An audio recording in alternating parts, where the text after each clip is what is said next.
All right, everybody, welcome back to another episode of AEWDudes podcast. What's up, Ryan? How are you? Or Tolly? What do you want me to call you? Doing good. You can call me whatever you want. Just don't call me late for dinner. Just don't call me late for dinner. I'm late for dinner. How was your week, supper? How was your week, dude? It was pretty good. How about yours? Good.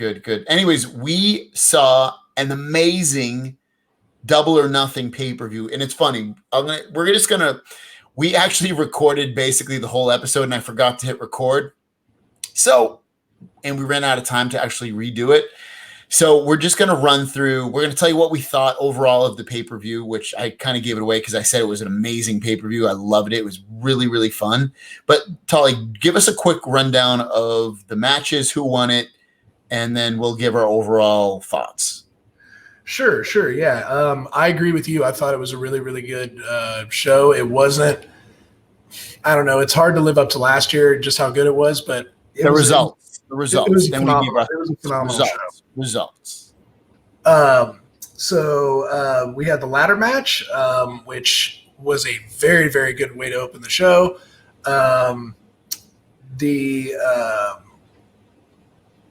The mystery opponent, the mystery entrant was Brian Cage, which was awesome. He ended up getting the win, which was a little bit shocking. Not sure anybody saw that coming. MJF got the win over Jungle Boy in a decent match. Cody ended up winning the TNT title for the first time against Lance Archer in a very, very good match as well. Mike Tyson got involved, which we'll get into that a little bit later with the recap of Dynamite. Penelope Ford, filling in for the injured Britt Baker, picked up a win over Chris Statlander. And Sean Spears in an impromptu match with Dustin Rhodes. Dustin Rhodes picked up the win. And the women's match for the women's title, Nyla Rose lost to Hikaru Shida. Which we both follow on Instagram. Yeah. Next. I don't know how many people picked Shida to win this, but it was a good match. And then you had the AEW World Championship match, which was your boy Jon Moxley versus Brody Lee. You and I both picked Jon Moxley. He ended up winning. And then we had the Stadium Stampede to wrap everything up. What were your thoughts on the Stadium Stampede? I thought it was the best match on the card. I thought it was... Yeah, it was like really, really good. That was classic, fun wrestling. Like not like typical boring like 1970s wrestling, not like that. It was just like it felt like 80s, late 80s, early 90s wrestling to me. And you haven't had that in a while, and it was just a ton of fun. It was I loved it. Like there was so many big moves. It was like there was some scripted stuff. You could tell they taped it because the way it was shot. Like for instance, when Sammy Guevara was running away from God, I'm so bad with names. The guy on the horse. Who Hangman? Hangman Page. Like you know that was like already pre-recorded because at one point everybody's wrestling and they're like next to the ring, but then when he's chasing him on the horse, like they're not even there at that point. But that was I agree with you. That was the best match. It was the most fun match. I loved that match. I also really liked the ladder match. That was really, really fun. Big moves in that. I was surprised by Brian Cage showing up. And then lastly, the other match I liked the Cody match too. The Cody match was very, very solid. And then overall just every match was good. It wasn't like I thought the only bad match or like match that took my attention was the Statlander versus Penelope Ford. Yeah, Penelope Ford. Yeah, that match wasn't that great, but that one was a little bit of a dud. They tried. I mean, you can't hurt them for trying. Just a couple minutes at most, Tolly, because I know you like to talk. What did you think of the pay-per-view? What were some of the highlights for you? I liked it a lot. Same thing. I really liked the ladder match. I really like Joey Janela a lot. I wish he was in the match from the start, but things happen. He got put in there with the injury, and I thought he did solid. everybody in that match did a really, really good job. Yeah, I agree with you. I really like the Cody Archer match. Great storytelling in that. Tyson getting involved was great. I thought he'd get a little more physical, but I didn't think it was bad necessarily. The Shawn Spears Dustin Rhodes match I thought was going to be a little bit longer and a little bit better. I thought Shawn Spears, you and I talked about it, on the episode going in, that we thought maybe he would have a change in character. I don't know, maybe he's just a comic character because he just took another loss, and I don't know, it didn't seem to go anywhere. So, but yeah, overall, and then obviously I really liked the Stampede match. The finish was crazy. That was nuts. I probably watched that replay maybe 25 times just because it was so cool. The moonsault off of the goalpost was also crazy. I had anxiety just watching him climb that goalpost, but yeah, very, very good show. Set up for a very, very good episode of Dynamite. If you're ready to go ahead and get into that. Well, actually, before you jump into Dynamite, I saw you write a couple things down here. Injury from Dynamite. You have Britt Baker. That didn't. It happened from Dynamite the previous week, I guess. She's out 6 to 9 months with a torn ACL. Wait, Britt Baker? Yeah, so that was the original diagnosis. She actually is not going to be out that long now. Oh yeah, I was gonna say that isn't right. This must be something wrong. Matt Jackson rib, Ray Phoenix hip and back. So let's jump into Dynamite, and that was another extremely fun episode of wrestling. I liked it a lot. I like it a lot. Very good follow-up episode of Double or Nothing. I thought they obviously had all the talent on, on site, so it was smart of them to take advantage of that. What did you think? Opening match, Private Party and Joey Janela, and versus the Young Bucks and Matt Hardy. I thought it was really short though. Yeah, it was just solid. I wasn't like blown away by the match. The big takeaway from that match, and the winners on that match were the Young Bucks pulled that off, right? Yeah. The Bucks and Hardy picked it up. Yep. Yeah, so they pulled that off. The big takeaway from that was that Cash and what does he call himself? He's not calling himself Wilder. Yeah, it's Dax. Wheeler? Yeah, Dax Wheeler. Dax and Cash? Yeah, Dax and Cash, yeah. You might know them as the Revival from NXT or WWE. They are now officially in AEW. They are setting themselves up, it seems like, for a match with Matt and Nick Jackson. Or at the very least, they also attacked the guys from see, I'm so bad. Butcher and Blade. Butcher and Blade, which to me, those guys aren't that exciting. We haven't seen them in a while. Have you noticed that? We haven't seen them in like months. It was a nice surprise, but I don't think I'll ever be a fan of those guys, which whatever. It's fine. They're doing the job.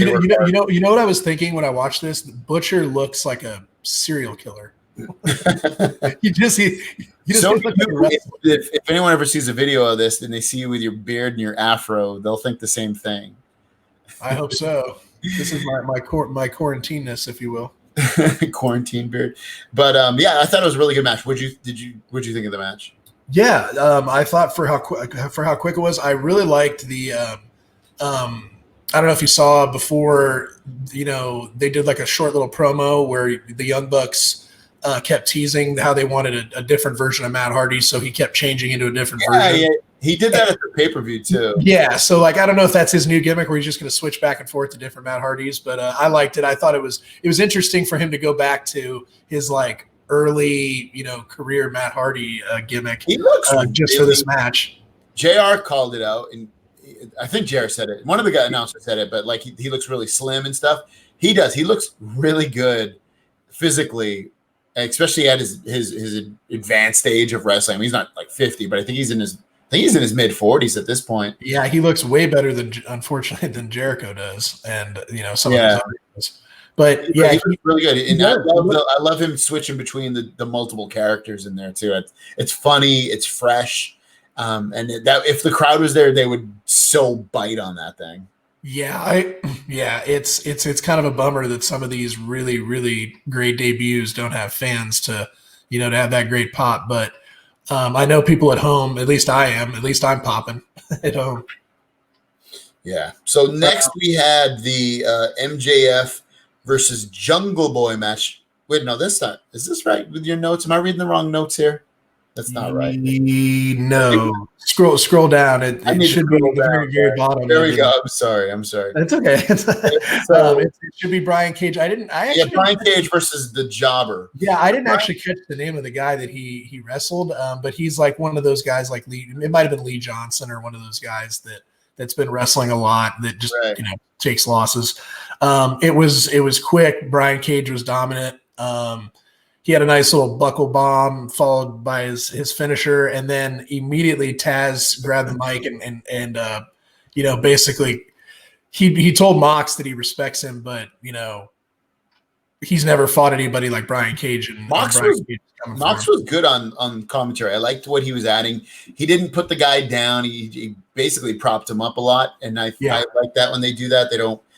I mean, I like it when they trash talk too, but it was refreshing, and he was solid. He wasn't funny or anything, but he was right on the money with making it seem like a real feud that he's going to have to do with Brian Cage. We had. I think they haven't set a date yet for Fyter Fest. I'm not sure if they're just waiting to see what happens with with regulations and things like that. But yeah, that match should be really, really good. It's an interesting matchup if you think about it, because Moxley's obviously so, I guess violent and does like kind of the death style a little bit, and then you got Cage who's just huge. So I love his character. So next up we had the Inner Circle promo where Orange Cassidy randomly walked in, but says nothing and just walks around them. Jericho was gold as usual as your notes. How did you like that one? Yeah, it was kind of a short. First of all, Jericho is just every week he seems to get better and better. His heel promos are great, and even though they took the loss at the pay-per-view, this promo starts out where he's just making fun of the interviewer, and all of a sudden you just see Orange Cassidy walk behind the Inner Circle, not saying a word, and Jericho just gets pissed off, and so he kind of makes this. He makes this look like they're going to get at him later, and sure enough, they do. Santana and Ortiz attack Cassidy in the Battle Royal later. So, it was a short promo, but that led us right into our next match, which is. Before you get in that, I want to stress again that AEW over the last, I don't know, ever since maybe Corona started, they're really creating not just like amazing high spot matches, but they're creating fun storylines, fun characters. They're just making wrestling fun. It's just not like they still are serious, but then they bring the fun with it too. And I've noticed at least to me, it feels like a big change over the last few weeks, month, whatever you want to call it. Yeah, I agree. Their shows, which I thought would and they struggled a little bit over the last few weeks with the taped shows, but I thought that was smart for them to tape a bunch in a row. But yeah, their writing has been, I agree with you. The writing's been really good. The character development has been really, really good. The product just seems to be getting better and better and coming up here in year number 2. So we had Hikaru Shida versus Christi Janes or Jones? Did you do a typo on that? No. It's Janes, but I think I put Janes, but I think it has a Y in it. I think there's a Y somewhere in there. I think they had a Y or a totally sure about all that. But anyways, obviously, Shida ended up pulling out the win. So match. Yeah, it wasn't. I'll be honest with you. I was watching it because I was trying to catch up so we can do the episode. I did skip a little bit of this match. Yeah, it was. Whatever. It was definitely a skippable match. I think they just kind of wanted to give Shida, a match, but nothing, obviously, anything too crazy.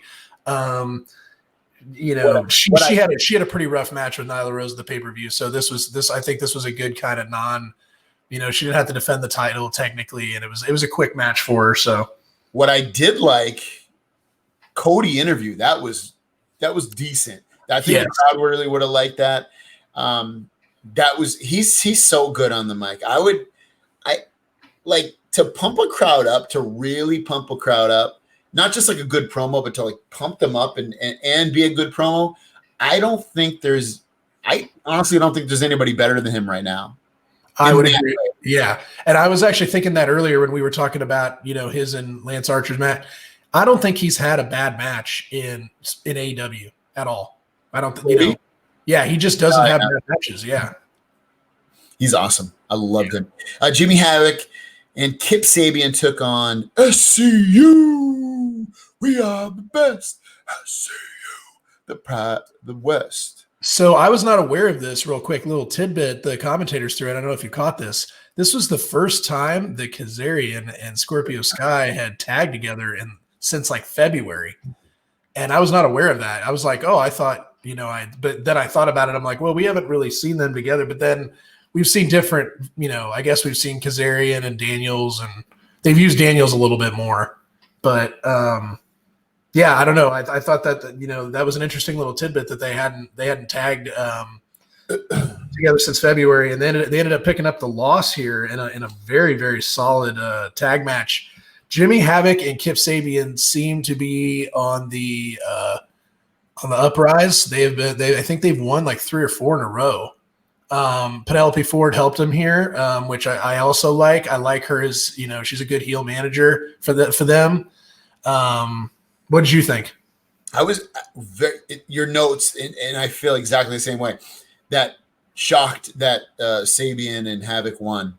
I was really surprised too. I feel like every time those two are on TV together, or I don't know if they've ever been together, from what I remember, but definitely separate. Like I feel like they always lose. I feel like they win on dark, but they don't win on TV.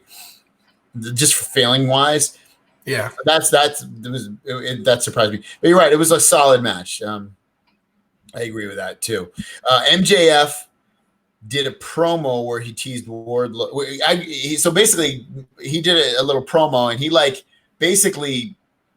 So he mentioned tension. You feel the tension building now. Yeah. He mentioned that him and Wardlow were both in this match, and that he was like, he kind of just made the snickering joke of, okay, well, once it gets down to the two of us, you'll what to do, and kind of gave him, and Wardlow kind of was like.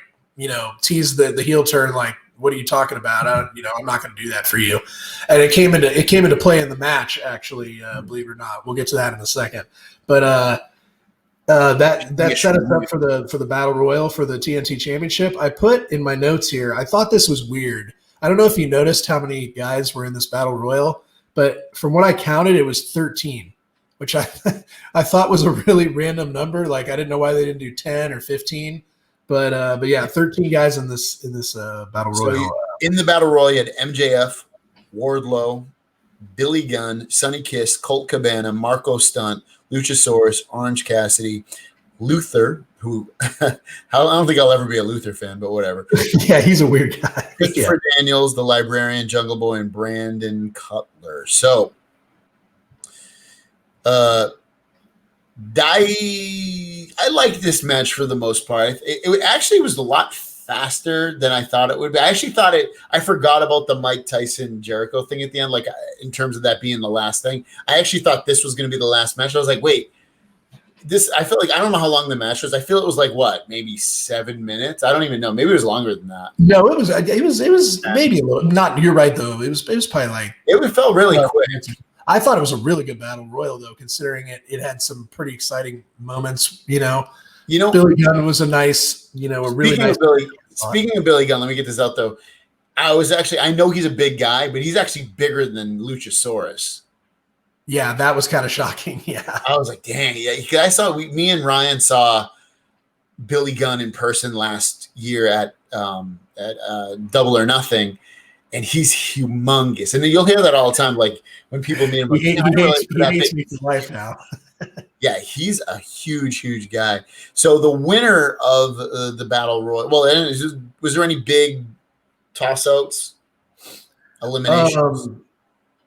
I mean, nothing too crazy. It was a little shocking that Billy Gunn eliminated Cabana, which I guess wasn't that shocking, but he lasted to the final 4, which I don't know, for being like an old guy, usually they tend to throw those guys out early.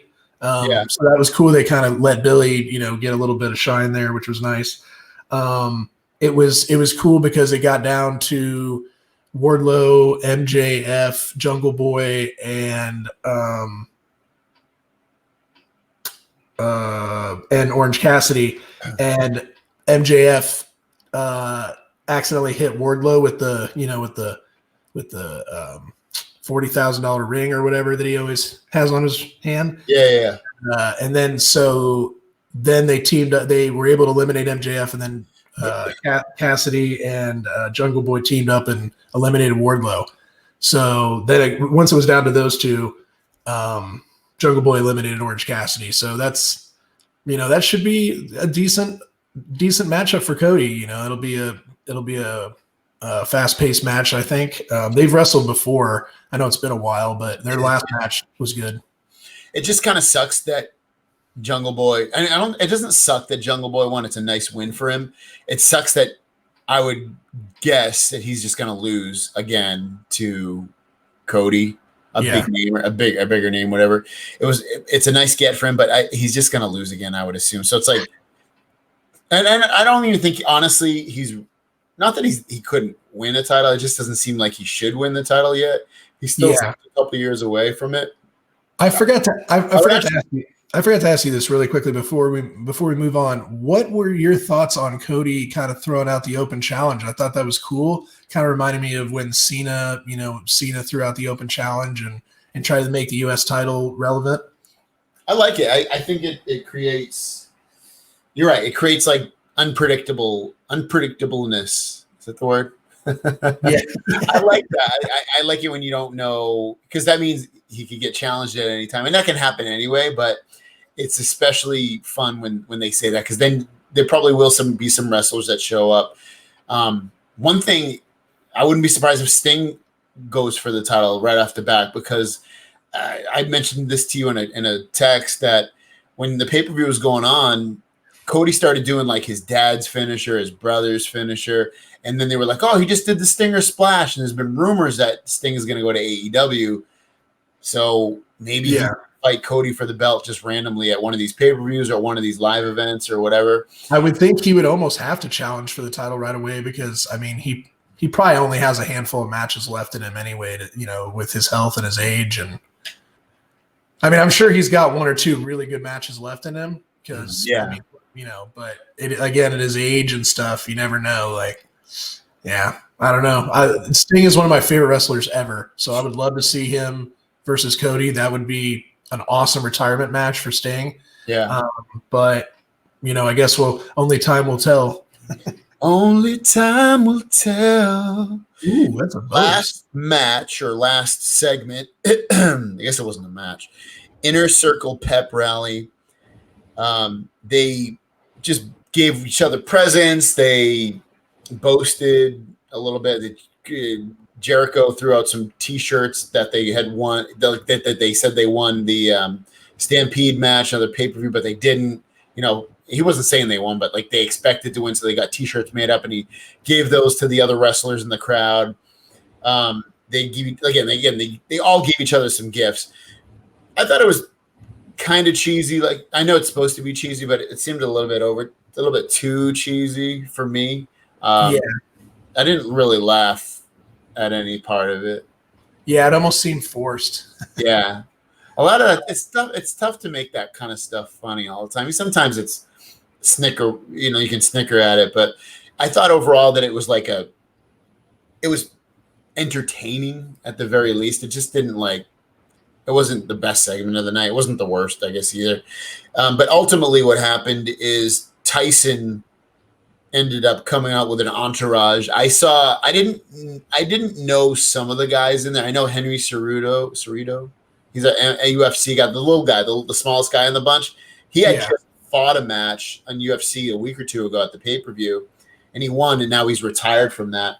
So he was there with Tyson. I didn't know who the other guys were. Who was the guy with the stuff all over his eyes? I was trying to figure that out, and they mentioned him too, because I guess Cody swung at him, or Bartlett or something. I don't know. I don't know that guy. Yeah, it was a fairly entertainment segment.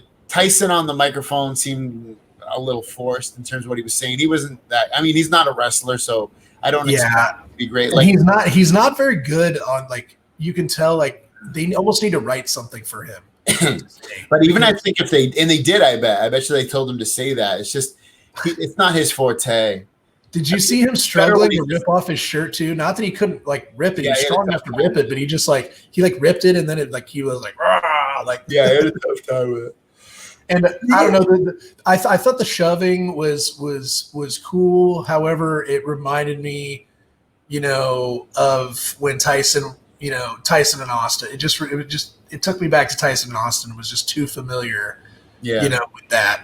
But I do like the idea of a Tyson Jericho feud. I don't know if they would actually have a match necessarily, but I mean, even if it hypes up Tyson for a fight with Tyson and somebody, that would be cool, and I think it would be highly entertaining. Jericho's comedy gold. Yeah, he's so good on the mic. Like he totally carried that segment, and he just did I thought he was good at that. He was the best one in that segment. He's like the only one. Him and Tyson, if I remember correctly, were the only ones that talked anyway. But it's good that he was there. I don't mind that it was similar to WWE's thing that they did because they're going after a demographic where people kind of do. Some of the people do remember that stuff that was going on back then. So that's true. That's not a bad thing to me because people like nostalgia. Just trying to get and I thought about that too. I'm like it's not bad that Tyson obviously gets eyes on the product. So I was like Tyson. I don't know if you saw. He had kind of a cool, just a quick interview after Dynamite that I saw before we were about to do this episode, where he was interviewed and asked, does he have a message for Jericho? And he was like, "Yeah, I'm gonna see him again real soon," or something like that. So yeah, it looks like there will be obviously more on AEW, at least in the nearby future. Yeah. So overall, a very solid, fun show. They're bringing the fun back to wrestling. Wrestling at WWE is stiff, and the segments are stupidly not funny a lot of the times. So this is AEW is such a bright spot in wrestling. I feel like right now, I'm really enjoying it, and obviously, we're going to see more guys sign with them that were released from WWE over the last few weeks, and that'll happen over the next few months probably. What did you think? Oh, what was that? I'm sorry. How'd you feel about the show overall? Yeah, I liked it. I thought, like I said, having most of the talent on hand for the pay-per-view, I think helped. But it was really, really good. And I don't know if you saw. I meant to take notes for the card for next week because the last few weeks it hasn't been incredible, but next week looks really, really good. I know ones that I can remember off the top of my head is there's a tag team match, title match between Hangman, Kenny Omega versus Kip Sabian and Jimmy Havoc, and then the winner of that faces Private Party at Fyter Fest. So there's that match, and then there's obviously the Cody versus Jungle Boy for the TNT title. So those are two huge matches. I think I thought I saw that Jericho might be in action. I don't know, but yeah, those two matches alone. It should be a solid show again next week, so I'm excited for our episode next week. What do you think? I think it's going to be a very, very fun episode of AEW for sure. Not so much of the podcast. I'm just kidding. Anyways, guys, did you have anything else you wanted to add before we sign off? Not that I can think of off the top of my head. I'm excited for FTR. I like their debut, and I'm looking forward to next week. Hopefully, they'll get involved and do something exciting. Thanks for listening, guys. Make sure you subscribe to our podcast, and hope you enjoyed the show. If you want to reach out to us, our email address is AEWDudes@gmail.com, and we'll see you in the next one. Say bye, Ryan. You take care now. Bye, everyone.